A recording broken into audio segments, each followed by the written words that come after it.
Automating client-facing status changes. Now that you know how to add the statuses to jobs, let's see how you can automate them to change. If you don't set up this automation, the client-facing status stays the same as at the previous stage until you change it manually. That is why the best practice is to add this automation to every stage. This way, you don't have to worry about keeping your clients updated, as it will happen automatically along the way. To do this, let's go to the pipeline where we want this automation to occur. Go to Templates, Pipelines, and select the one you want.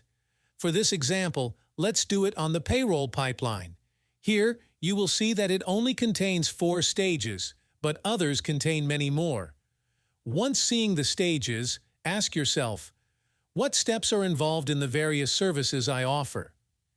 Now, look at your pipeline stages and decide which client-facing statuses will correspond to which stages.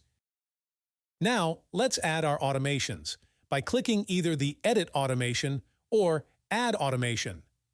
In the first stage, I will select the former and click Add Automation under the existing one, and select Update Client-Facing Job Status.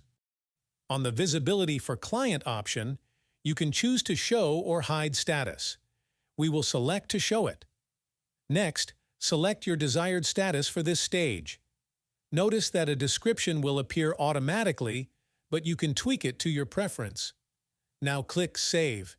Repeat the same process for the remaining stages, but remember to change the status when needed.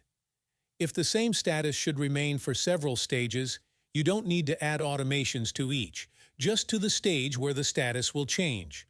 Now, let's go to the Kanban view of this pipeline and start a job. Drag it to the next stages and you'll see that it is being updated for each one.